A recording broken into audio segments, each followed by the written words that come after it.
제가 한참을 기도하고 고민하고 그러던 가운데 아주 오래전 어릴 적 일이 생각이 났습니다. 제가 초등학교 4학년 때니까 벌써 한 30년이 더 지난 이야기입니다. 당시 저와 친하게 지내던 친구 중에 찬수라는 아이가 있었는데 이 친구의 아버지가 동네에서 쌀가게를 하셨습니다. 근데 언젠가부터 찬수가 같이 놀 때마다 친구들에게 이것저것 먹을 걸 사주기 시작했어요. 제 기억으로는 거의 매일 10,000원 정도를 쓴 것 같아요. 한두 번 그런 게 아니라 모일 때마다 찬수가 이렇게 아이들 사주기 시작하니까 아이들이 이제 찬수를 따라다니기 시작했습니다. 한날은 물어봤죠. 제가 대구에서 자랐기 때문에 너 돈 그거 어디서 났는데?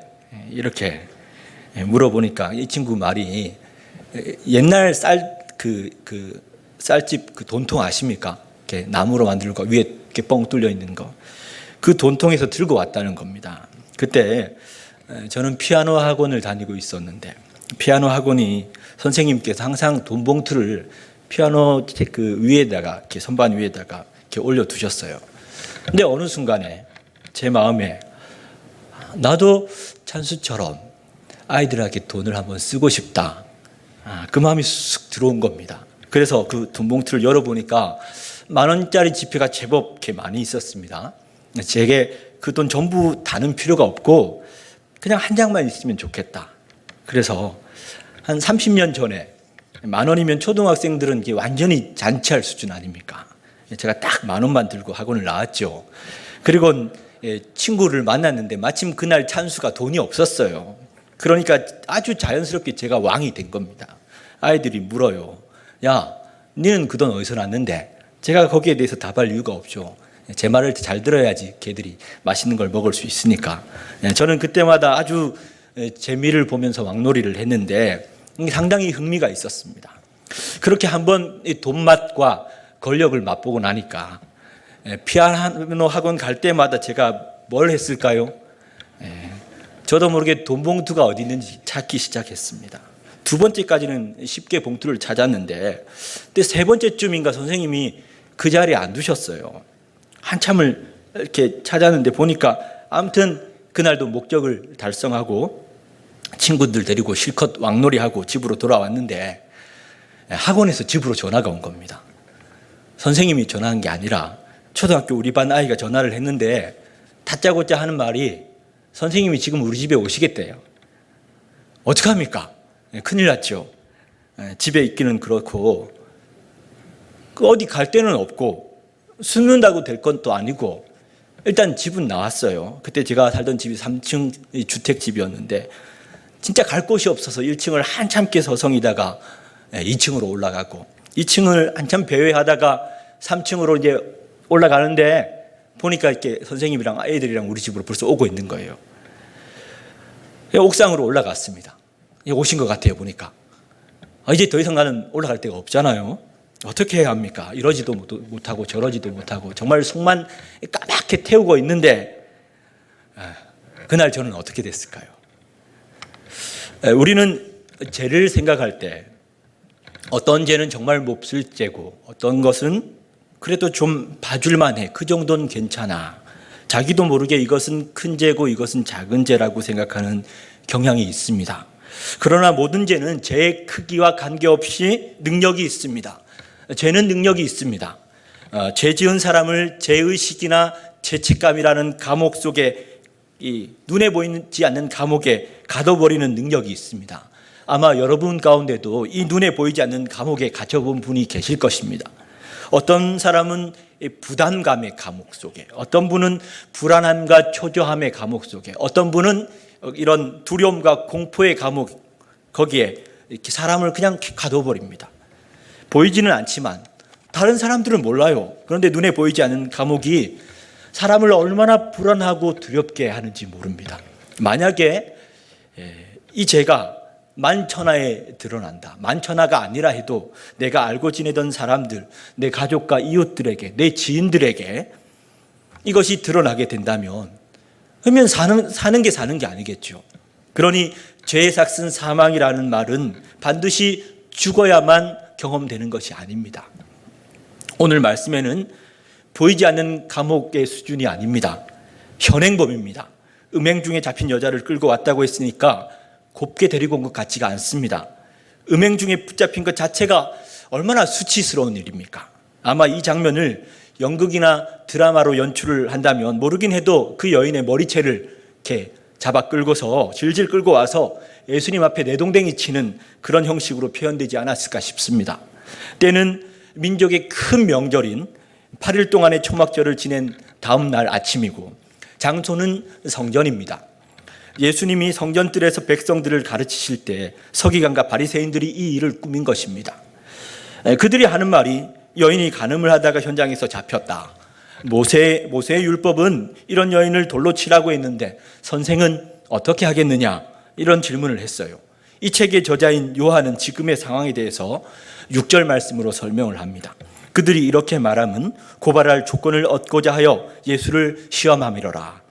근데 요한은 유대인들이 왜 예수님을 고발하려 하는지에 대해서 요한복음 5장에 이미 설명한 적이 있습니다. 그때는 38년 된 병자를 고치신 직후입니다. 5장 18절 말씀 보시면 유대인들이 이로 말미암아 더욱 예수를 죽이고자 하니, 그러니까 지금 이 상황은 간음한 여인을 정죄하려는 데 목적이 있는 것이 아니라 예수님을 죽이려고 유대인들이 꾸민 일이라는 것입니다. 실제로 이 부분에 대한 모세의 율법 신명기 22장 22절부터 24절의 말씀을 보면 이 일이 유대인의 괴계임을 알 수가 있습니다. 우리 이 말씀을 같이 한번 읽겠습니다. 시작. 어떤 남자가 유부녀와 동침한 것이 드러나거든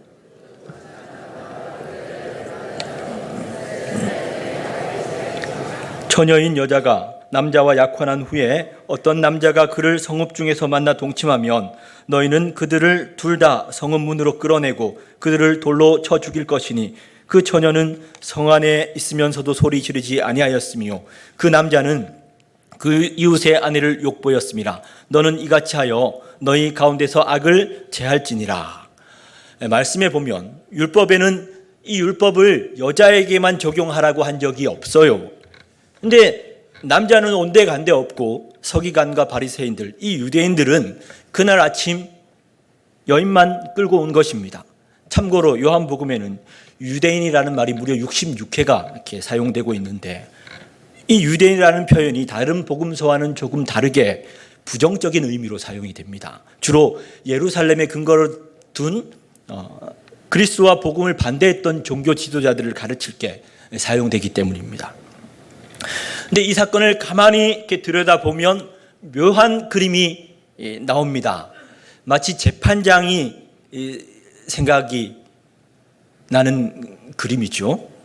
가운데 죄인인 한 여자가 서 있고 한쪽엔 율법을 든 모세가 검사가 되어서 있고 예수님은 판사입니다. 검사가 구형을 합니다. 모세 율법은 돌로 치라고 했는데 재판장님, 당신은 어떻게 하겠습니까? 예수님과 모세를 비교한 것입니다. 다른 말로 바꾸면 율법은 돌로 치라고 했는데 복음은 뭐냐? 복음은 이렇게 질문을 했는데 알고 보면 이게 일종의 미끼를 던진 것입니다. 만약에 예수님이 돌로 치라고 했다면 복음이 율법보다 나은 것이 없다는 말이 되는 것이죠. 또 돌로 치는 것은 당시 유대 나라를 다스리던 로마의 법을 어기는 행위가 되는 것입니다.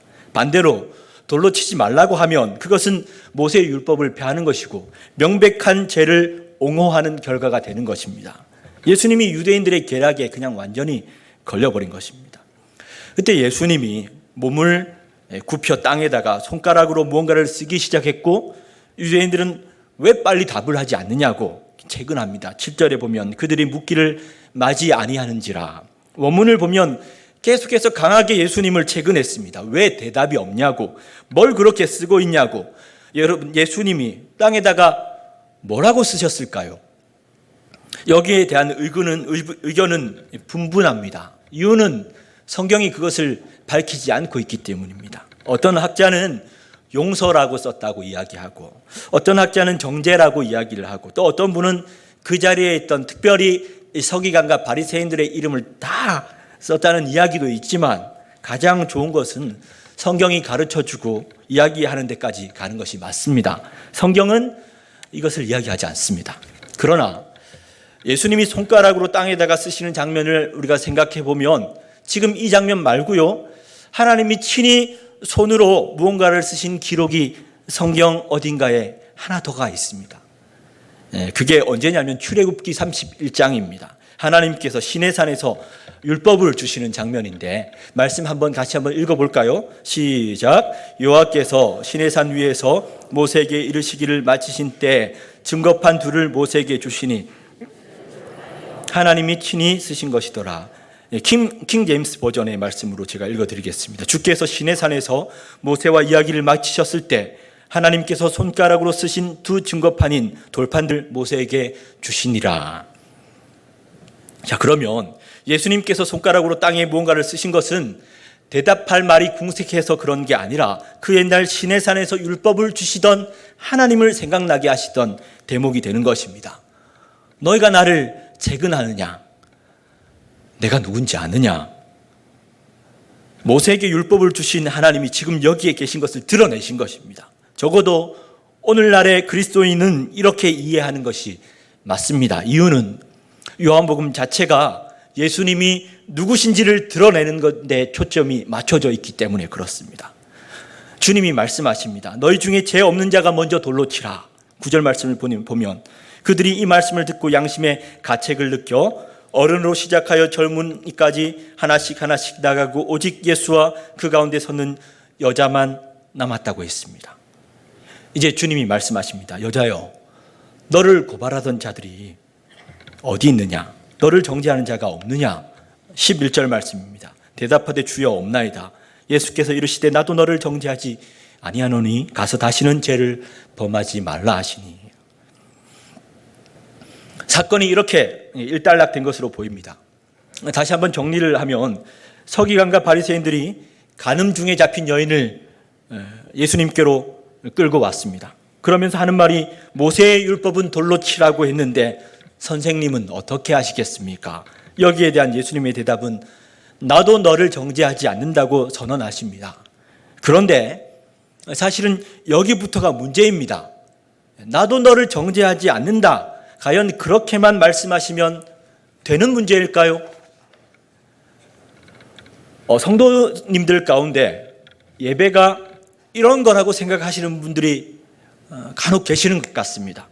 원수 마귀가 정죄하고 자꾸만 내 양심에 거리끼니까 예배라도 참석하자.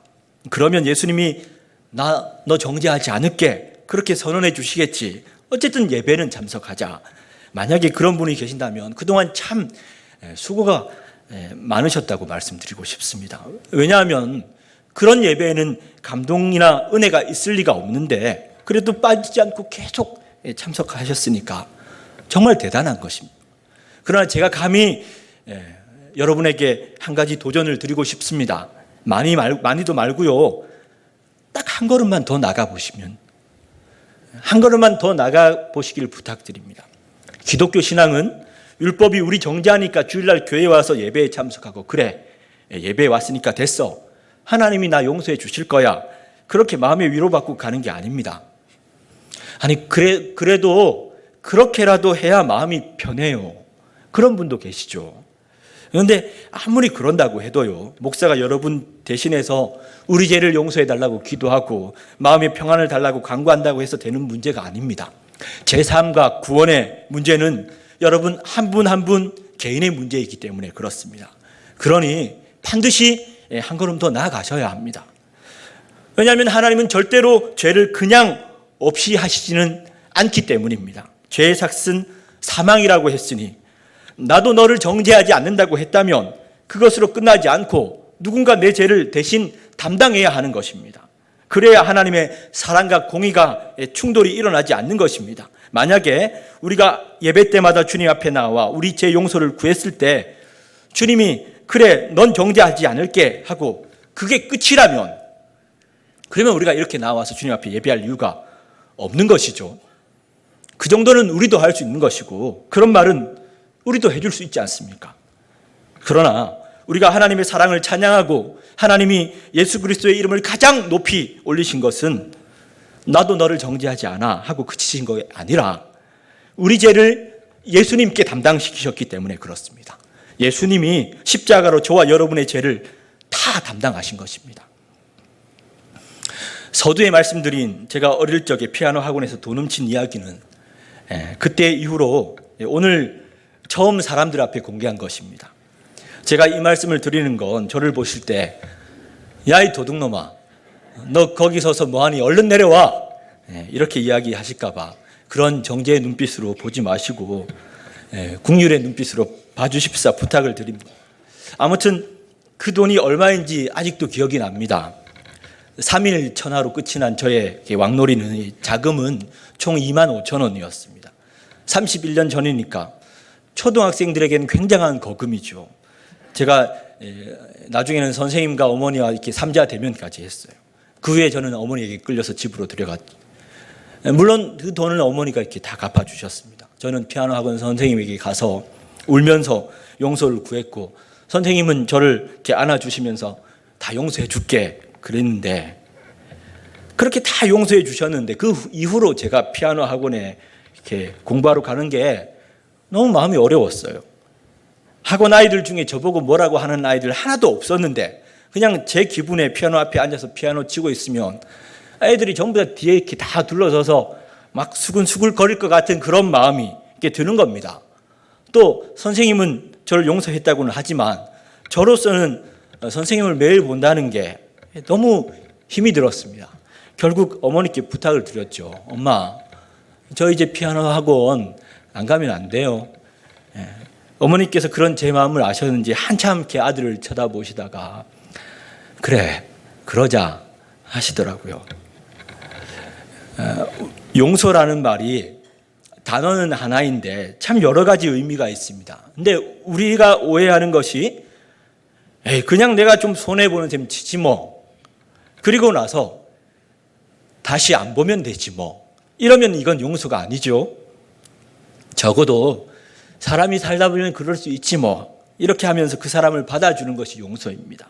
그런데 그래, 내가 너 용서해 줄게, 이제 우리 친구로 지내자 그러면서 어려워하는 이 사람을 진짜 친구로 이렇게 대해주면 대단한 감동이겠죠. 그러면 이 여인은 어땠을까요? 예수님께서 나도 너를 정죄하지 아니하노니 가서 다시는 죄를 범하지 말라, 그렇게 말씀하신 것으로 문제는 일단락이 되고 완결된 것일까요? 여인 입장에서는 그렇다고 할 수 있지만, 그러나 그 여인이 계속 그 마을에 살 수 있었을까? 참 쉽지 않았을 것입니다. 무엇보다 아직 해결되지 않은 것이 있는데 바로 하나님의 공의가 이 여인을 용납하지 않은 것입니다. 아니, 용납할 수 없는 것이죠. 왜냐하면 여인은 누명을 쓴 것이 아니라 현장에서 잡혀온 현행범이었기 때문입니다. 그러니 예수님이 나도 너를 정죄하지 아니하노니 하신 것으로 해결될 문제가 아닌 것입니다. 그러면 이걸 모를 리가 없는 예수님께서 나도 너를 정죄하지 않는다고 하신 것은 어떤 의미일까요? 이유는 주님은 우리를 정죄하러 오신 것이 아니라 대신 정죄 받으심으로 우리를 살리기 위해 오셨기 때문입니다. 마태복음 20장 28절 말씀에 인자가 온 것은 섬김을 받으려 함이 아니라 도리어 섬기려 하고 자기 목숨을 많은 사람의 대속물로 주려 함이니라. 그래서 예수님이 십자가로 나아가십니다. 로마서 8장 3절 말씀은 율법이 육신으로 말미암아 연약하여 할 수 없는 그것을 이라고 말하면서 성경은 율법이 할 수 없는 것이 있다고 말씀하고 있습니다. 여러분, 율법이 할 수 없는 것이 무엇일까요? 첫째는 율법은 인간을 의롭게 해줄 수가 없습니다. 의롭게 해주지 못한다는 말은 율법에 결함이 있다는 것이 아닙니다. 오히려 율법을 온전히 지킬 수 없는 인간의 연약함에 문제가 있습니다. 그래서 로마서 3장 20절 말씀에 율법의 행위로는 그의 앞에 의롭다 하심을 얻을 육체가 없다고 한 것입니다. 율법은 인간을 의롭게 하지 못합니다. 둘째로 율법은 범죄한 여인을 살려줄 방법이 없습니다. 그냥 법대로 집행할 뿐입니다. 그래서 로마서 8장 3절 말씀이 율법이 할 수 없는 것 뭐지요? 살려주는 건 할 수가 없어요. 그것을 누가 하신다고요? 하나님이 하시나니라고 했습니다. 하나님이 어떻게 하셨습니까? 율법을 폐하셨습니까? 그 말씀을 계속 읽어보면 곧 죄로 말미암아 자기 아들을 죄 있는 육신의 모양으로 보내어 육신의 죄를 정하사, 이어서 8장 4절 말씀을 보면 율법의 요구가 이루어지게 하려 하심이니라고 하셨습니다. 그러니 예수님은 율법을 폐하러 오신 것이 아니라 자신을 버리심으로 율법을 완성하셨습니다. 고린도전서 13장 말씀에 사랑은 율법의 완성이니라 말씀하시죠. 다시 처음으로 돌아가면요, 서기관과 바리새인들이 이야기합니다. 율법은 이 여인을 돌로 치라고 했는데 당신은 어떻게 말하겠느냐? 율법은 돌로 치라고 했는데 복음은 뭐냐? 복음은 요한복음이 증거하고 성경이 증거하는 복음은 살리는 것입니다. 그래서 예수님이 복음인 것이죠. 어떤 분들은 이야기합니다. 나는 복음은 좋은데 율법은 싫다. 저도 마찬가지예요. 율법을 좋아할 사람은 없습니다. 그러나 율법이 있어야 죄와 비참에 빠진 우리의 실체를 정확히 알게 됩니다. 나에게는 도무지 답이 없다는 걸 알게 되고 우리에게는 구원이 없기에 예수 그리스도가 필요하다는 것, 예수님이 복음인 것을 깨닫게 되는 것입니다. 요한복음 3장 16절 말씀에 하나님이 세상을 이처럼 사랑하사 독생자를 주셨으니 이는 그를 믿는 자마다 멸망하지 않고 영생을 얻게 하려 하심이라.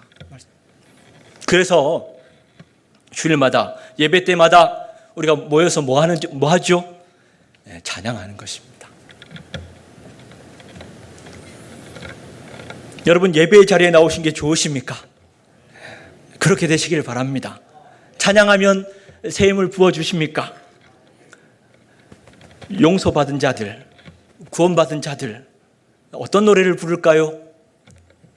능력의 이름, 구원의 이름, 모든 강력을 파하는 그 찬양 아시죠?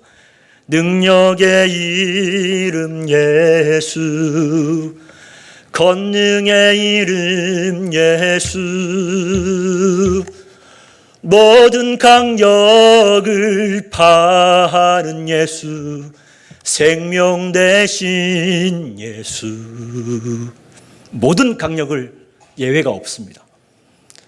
우리를 묶어있던 모든 어둠의 영, 묶임을 다 풀어버리시는 아버지 하나님의 그 예수 그리스도의 능력.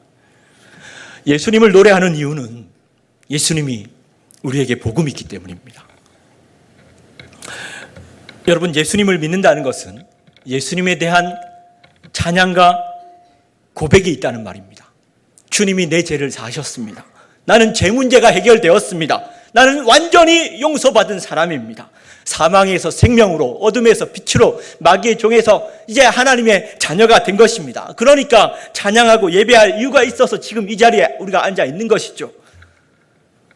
찬양합시다. 그런데 찬양이 나오지 않아요. 왜 찬양해야 할지 모르겠어요.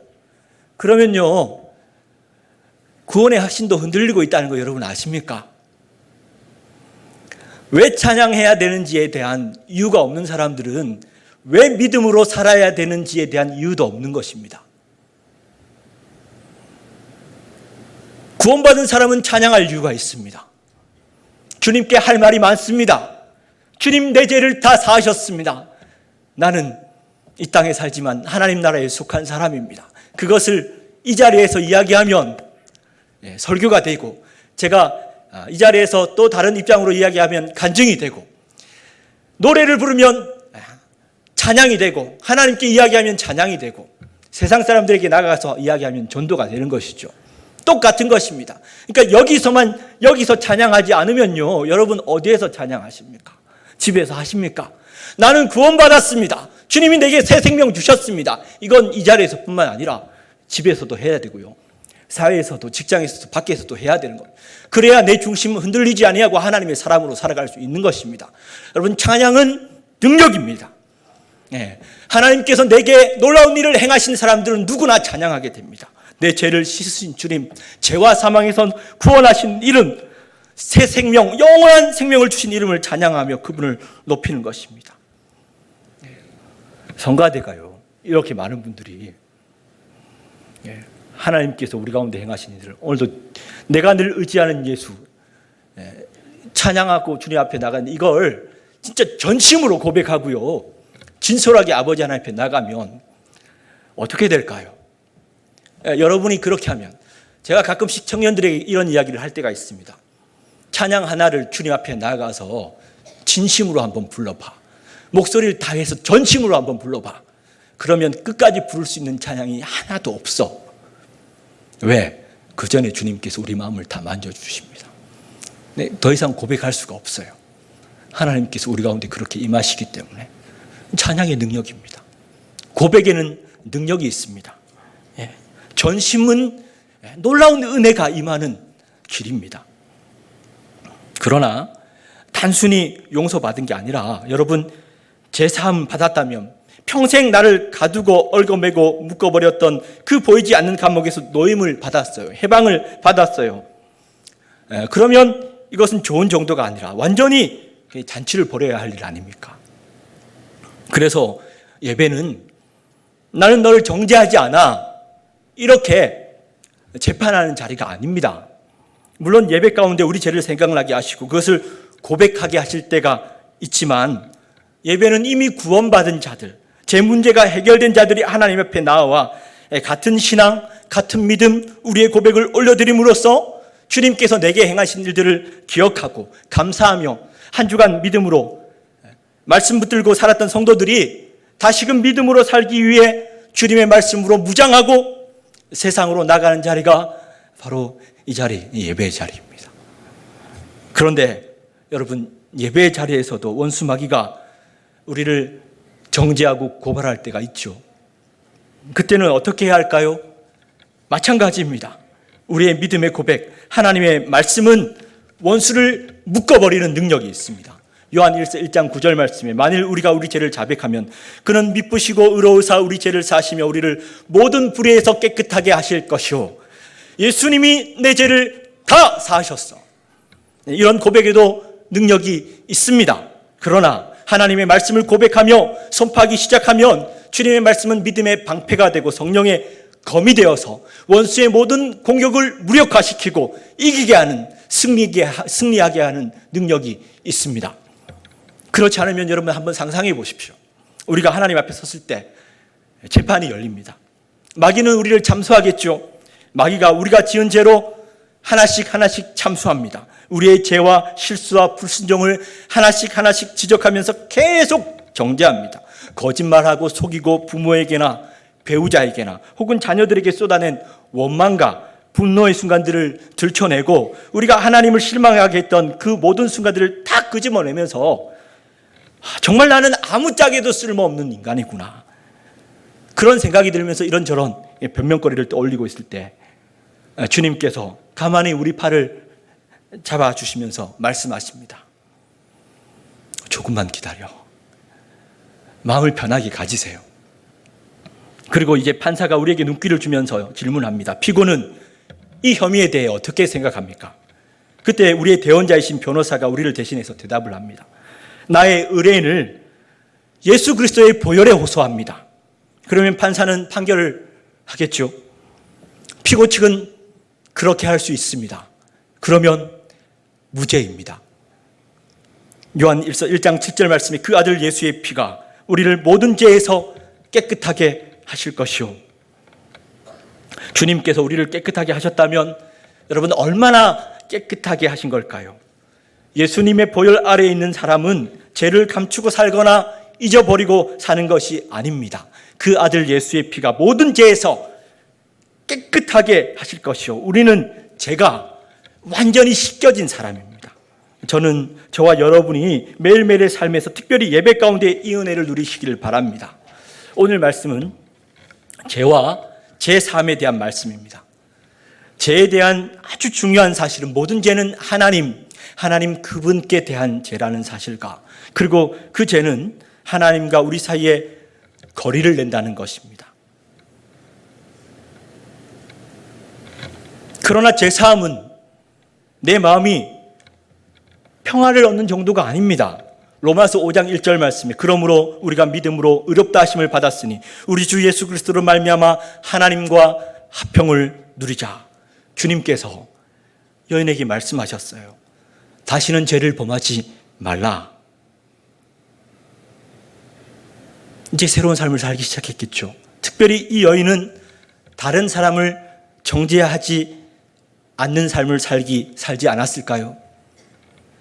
용서받은 사람은 다른 사람을 정죄하지 못하기 때문에, 무엇보다 그것은 하나님과 화평을 누리는 길이 아니기 때문에 그렇습니다. 죄사함은 하나님의 생명과 하나님 나라와 계속적인 하나님의 일하심, 무엇보다 하나님과의 친밀함으로의 초대입니다. 이 놀라운 주님의 은혜를 전심으로 찬양하고 고백함으로 인하여서 날마다 주님의 구원의 은혜를 누리는 저와 여러분이 되시기를 주님의 이름으로 축원합니다. 함께 말씀 붙들고 기도할 때 하나님, 내 예배와 찬양